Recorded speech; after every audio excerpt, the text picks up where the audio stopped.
Inshuti bakunzi ba Rwanda 360 twongeye kubaha ikaze kuri chaîne yanyu. Mu gihe dutangiye icyumweru gishya rero ni wa mwanya dufataho kugira ngo turebe inyuma, turebe ibyabaye iwacu mu Rwanda icyumweru cyashize, kugira ngo tugendane, kugira ngo buri wese aho ari, waba uri hafi y'u Rwanda, waba uri kure, umenye uko byifashe mu gihugu cyacu. Amakuru rero y'iwacu mu Rwanda tuyagezwaho na mugenzi wacu Isa Iradukunda, ni nyuma y'iyi nanga.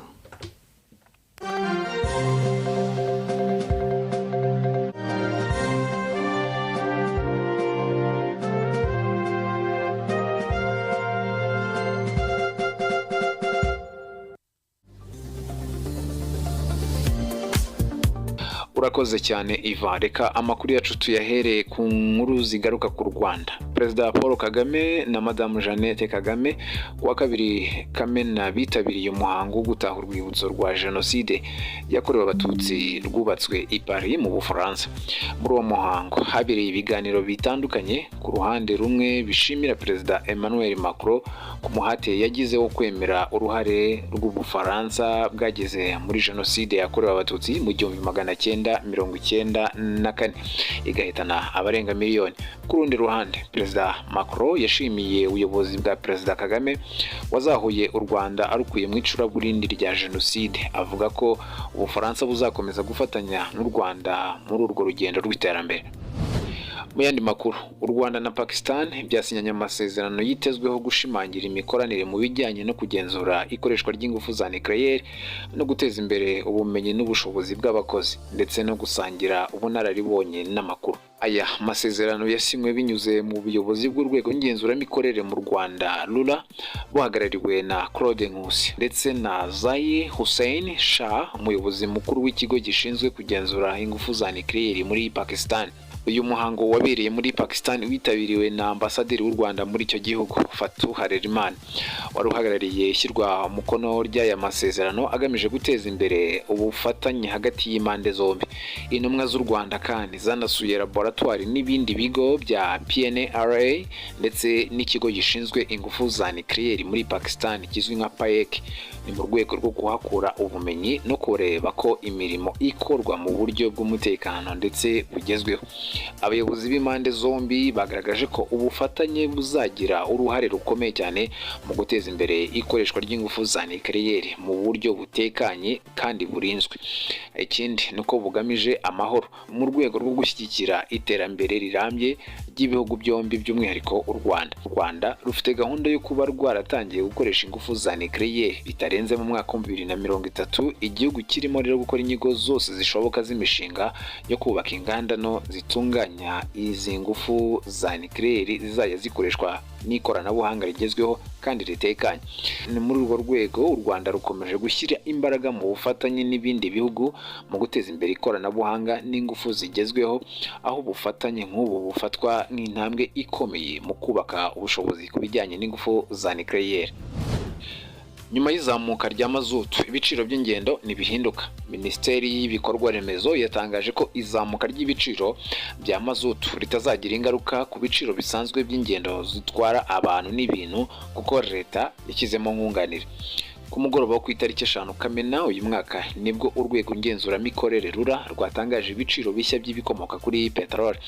Litiro ya mazutu yazamutse amafaranga 722 y'u Rwanda, kuko yari ivuye ku mafaranga 2205 ikagera ku mafaranga 2927 y'u Rwanda, mu gihe litiro ya lisansi yagumye ku giciro cy'2938 by'amafaranga y'u Rwanda. Ni hinduka ry'ibiciro RURA ivuga ko rishingiye ku mpinduka ziri ku isoko mpuzamahanga, ndetse rikaba rigamije kugabanya ingaruka izamuka ry'ibiciro rishobora kugira ku bukungu n'imibereho y'abaturage. Umunyamabanga muri Minisiteri y'Ibikorwa Remezo Jean Dodier Wihanganye, ni izihe mpamvu zatumye ibiciro bya mazutu byiyongera ariko essence ibiciro byayo ntibyiyongere? Tumaze iminsi tubisobanurira abanyarwanda ko kubera ibibazo by'intambara iri mu burasirazuba bwo hagati byagabanyije umusaruro w'ibicuruzwa bikomoka kuri peteroli byageraga ku isoko mpuzamahanga, byatumye ibiciro bikomeza bizamuka ndetse n'ibyaboneka ku isoko mpuzamahanga nabyo bikagabanuka. ibyo bikaba byaragize ingaruka no ku Rwanda, igihugu nacyo gisanzwe gikura ibikomoka kuri peteroli ku isoko mpuzamahanga. Nk'uko twabivuze, icyambere umuntu yavuga nuko intego guverinoma yihaye yuko icy'ingenzi muri byose ari uko ibi bikomoka kuri peteroli bitabura ku isoko ry'u Rwanda. Ibyo byo twabigezeho kandi tuzakomeza kubigeraho ku buryo kuva iki kibazo cyatangira twizeza abanyarwanda ko nta kibazo kizabaho cy'ibyo bikomoka kuri peteroli bishobora kubura ku isoko ry'u Rwanda na n'ubu ngubu ndetse wenda no mu gihe kiri imbere. Ariko rero ku bijyanye n'ibiciro ho, ibiciro bihora bihindagurika ku isoko mpuzamahanga, kandi uko bihindagurika natwe niko bitugiraho ingaruka. Igiciro cya mazutu kubera ko tuzi ko gisanzwe kigira uruhare runini mu bukungu bw'igihugu, leta yakomeje gushyiramo nkunganire, yakomeje gushyiramo imbaraga zose kugira ngo buri gihe kibe kiri hasi ku isoko mpuzamahanga. N'ubu ngubu n'iki giciro gishyashya kiri hasi cyane kiri ku isoko mpuzamahanga. Bakurikira babona ko igiciro cya mazutu ubundi cyanazamutse cyane ugereranyije n'igiciro twariho ubu ngubu. Ushatse kureba ku giciro ku isoko mpuzamahanga cyakaba kizamuka niburaho 60%. Ariko n'ubu aho kiri ubu ngubu harimo n'ubundi imbaraga zikomeza za leta, harimo nkunganire ya leta kugira ngo kibe kitagera ku rwego rw'isoko mpuzamahanga. So tuzakomeza nka leta gukomeza gukora uko dushoboye kugira ngo ibiciro nabyo nubwo ibikomoka kuri peteroli biboneka mu gihugu, ibiciro bikomeza bihindagurika kandi bikomeza kuzamuka, ariko leta y'u Rwanda ikomeza gushyiramo imbaraga, gushyiramo nkunganire kugira ngo icyo giciro gikomeze nibura kiri munsi ku isoko mpuzamahanga, kandi kiri ku rugero abanyarwanda dutekereza ko kitabasha kugira ingaruka nini cyane. Ese ibiciro byari kuba biremereye ku ruhe rwego iyo leta idashyiraho nkunganire? Byari kuba biri hejuru cyane, hafi 60%. Uramutse ubaze igiciro ku isoko mpuzamahanga cyangwa ukareba no mu bihugu duturanye, ibiciro bafite bya mazutu byo bigera muri za 3500, 3300 n'ibindi nto byakabaye biri. Kuba rero nibura igiciro cya mazutu ubu ngubu kigeze kuri 900, birumvikana ko haba harimo nkunganira, haba harimo imbaraga za leta yashyizemo cyane cyane itekereza umuturage n'icyo iki giciro kimara mu bukungu bw'igihugu. Ariko hejuru yabyo nabyo nkuko mwabibonye, icyo dushaka gusobanura cyane hano nuko none uretse n'imbaraga zagiye mu giciro ubwayo kuba cyacyo cy'amazutu ku bantu bose, harimo none n'imbaraga nkunganire yagiye mu bijyanye no gutwara abantu n'ibintu. Kuko ibi biciro nubwo byazamutse by'amazutu, imodoka zitwara abantu n'ibintu zikaba zikoresha amazutu, nta biciro byo gutwara abantu n'ibintu mu gihugu hose bizazamuka, yaba mu ntara yaba no mu mujyi wa Kigali. Ibyo biba kubera ko leta ijya muri urwo rwego hejuru y'igiciro, gushyira imbaraga na nkunganire mu giciro cya mazutu, igashyiramo imbaraga na nkunganire mu byo gutwara abantu. Bikorwa kuko dutekereza ko abaturage aricyo bakoresha kugira ngo bagende bajye mu mirimo yabo. Tukaba rero nka leta y'u Rwanda twifuza ko nibura ibijyanye no gutwara abantu byo biguma kuri urwo rwego, leta igakomeza kubishyira imbaraga kugira ngo ifatanye n'umuturage muri ibi bihe bitoroshye dukomeza turimo. Haba hari impungenge ko yaba essence na mazutu byaba ari bike, hari ingaruka biri bugire ku ngendo hirya no hino mu gihugu? Nta ngaruka biragera ku biciro by'ingendo mu gihugu hose, yaba mu ntara yaba mu mujyi wa Kigali. Hanyuma kandi leta nk'uko bimaze igihe bikora, harabaho itsinda rikomeza kugenzura no ku bindi ku masoko, kureba ko abacuruzi batagera aho bazamura ku buryo budasanzwe ku bicuruzwa n'ibindi, cyane ko ibi biciro nubwo bizamutse mu gihe twavuga gihuriranye n'igihe cy'umwero w'ibihingwa bitandukanye, ku buryo twizera ko ibyo dukorera mu Rwanda biba biri byinshi no ku bijyanye n'ibicuruzwa n'ibindi n'ibiribwa nabyo bitazamuka. Ariko cyane cyane ibi byo gutwara abantu n'ibintu byo ntago bizigera bizamuka kubera imbaraga leta yongeyemo hejuru y'izo yarashyize n'ubundi mu giciro. Hari ibyo u Rwanda ruzigama? Twavuze ko ikibanze tugenderaho nka leta y'u Rwanda nuko bitabura ku isoko. Kuva iki kibazo cyatangira mu kwezi kwa kabiri kugeza na n'ubu nta kibazo dufite cy'ibura ry'ibikomoka bya lisansi na mazutu n'ibindi bikomoka kuri peteroli, ndetse nta n'icyo duteganya ko kizabaho mu gihe kiri imbere, kuko twashyizemo ingamba zitandukanye, yaba ingamba zo gukomeza kugira ububiko bw'igihe kirekire, ububiko bwa leta ubwayo, yaba n'ububiko bw'abacuruza kuri peteroli nabwo burahari kandi buruzuye ku kigero gishimishije. Ariko noneho n'ibyo dutumiza mu mahanga tubikurikirana buri munsi.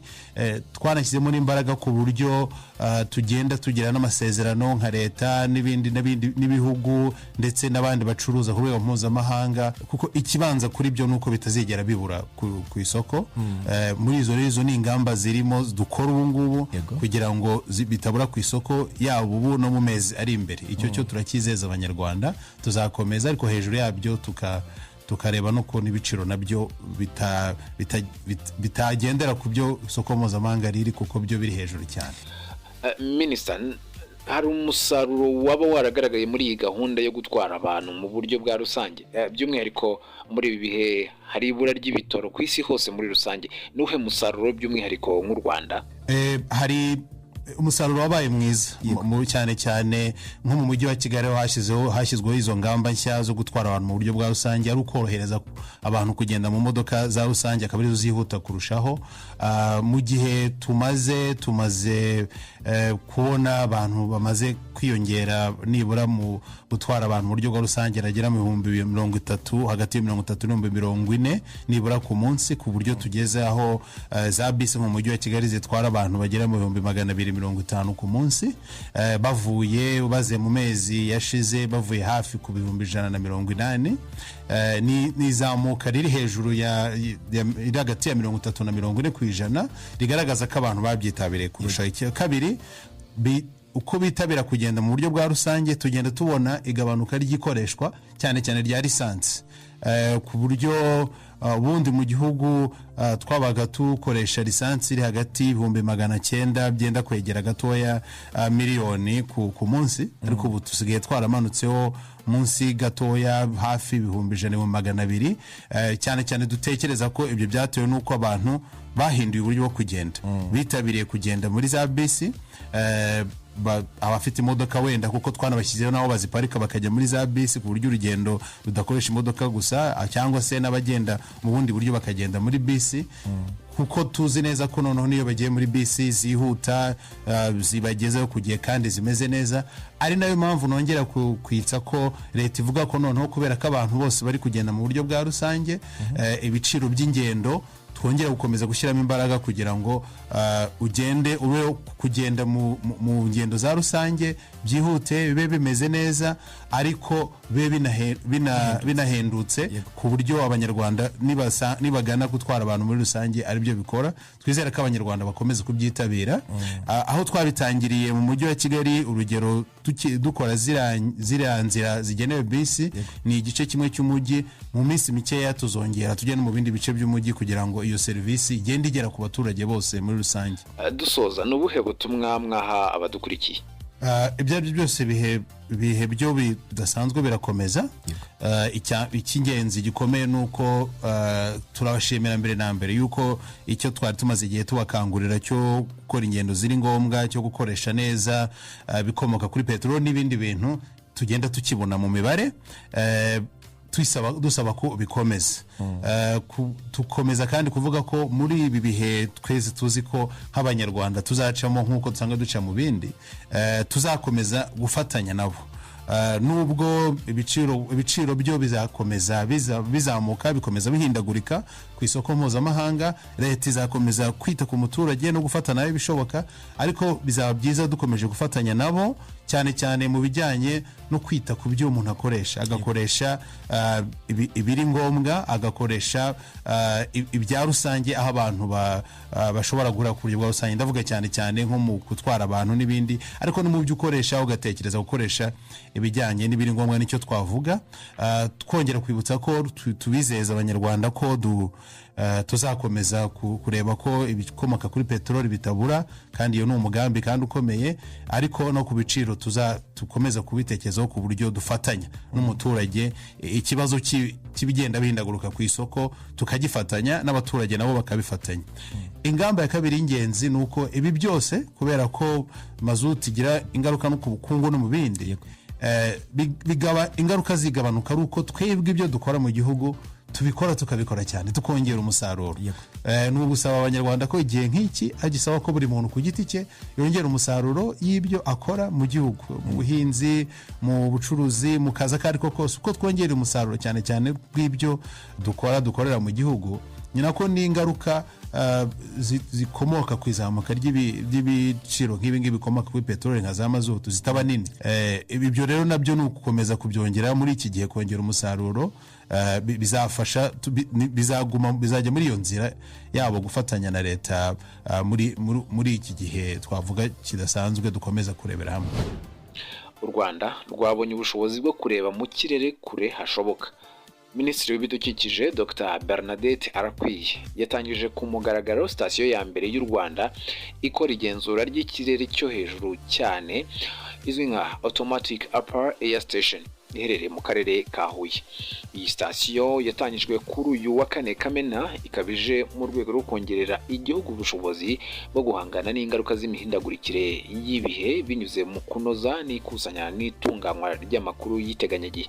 Iyi sitasiyo kandi ni intambwe ikomeye mu guteza imbere ubushobozi bw'u Rwanda mu gutanga amakuru y'iteganyagihe, gukurikirana n'imihindagurikire y'ikirere ndetse no kongera uruhare rw'u Rwanda mu gutanga amakuru ku rwego mpuzamahanga mu bijyanye n'iteganyagihe.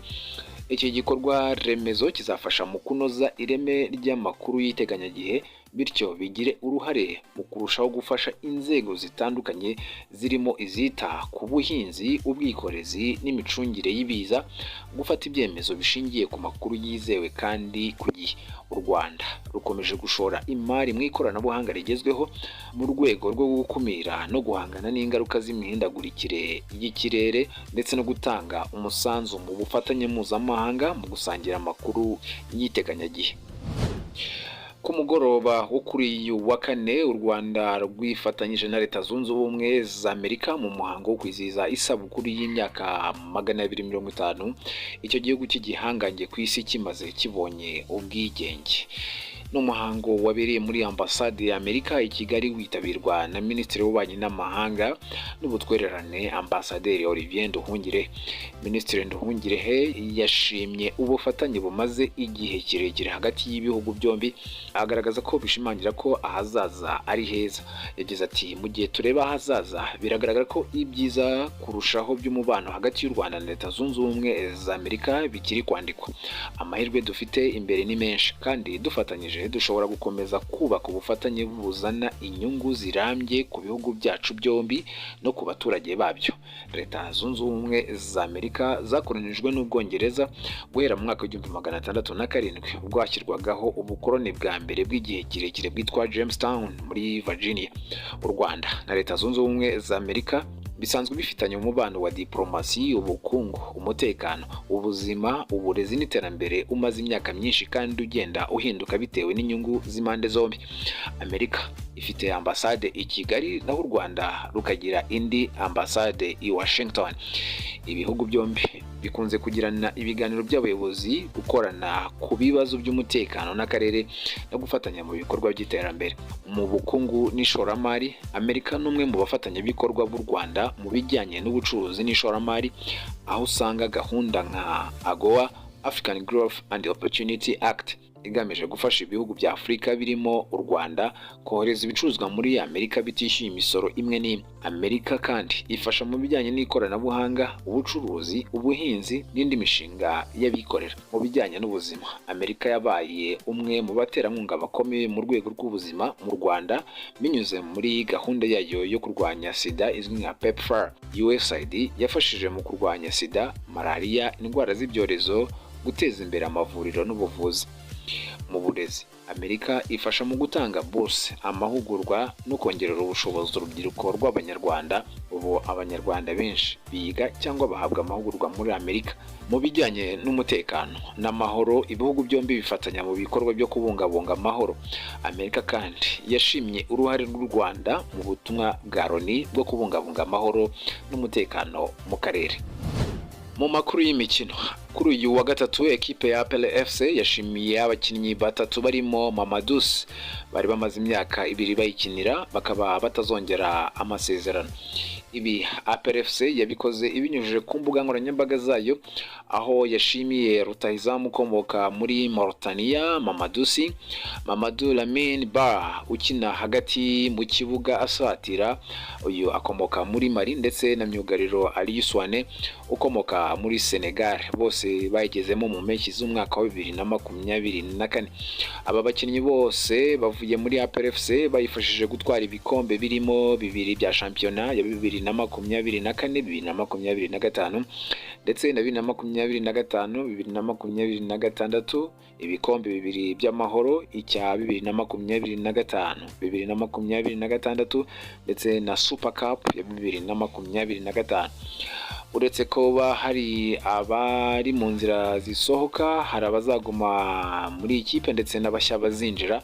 Uretse ko abamaze gutandukana na APR FC, abandi basoje amasezerano harimo umunyezamu Ishimwe Pierre ndetse na Mugisha Gilbert usatira anyuze ibumoso, nabo bari mu bashobora kuva muri ekipe. Ruhamyanyiko Ivan, myugariro kapitene Niyomugabo Claude, Nshimiyimana Yunus ndetse na Nige na Clement. Aba kandi nabo biyongeraho Ruboneka Bosco ukina hagati mu kibuga asatira, aho uretse kuba rero Ishimwe Pierre ndetse na Mugisha Gilbert, abandi bitezwe ko batazongerwa amasezerano mu gihe bakumvikana ni ekipe, mu gihe kandi hari n'abakifitiye amasezerano atararangira bashobora kuba bayisohokamo muri iyi mpeshyi.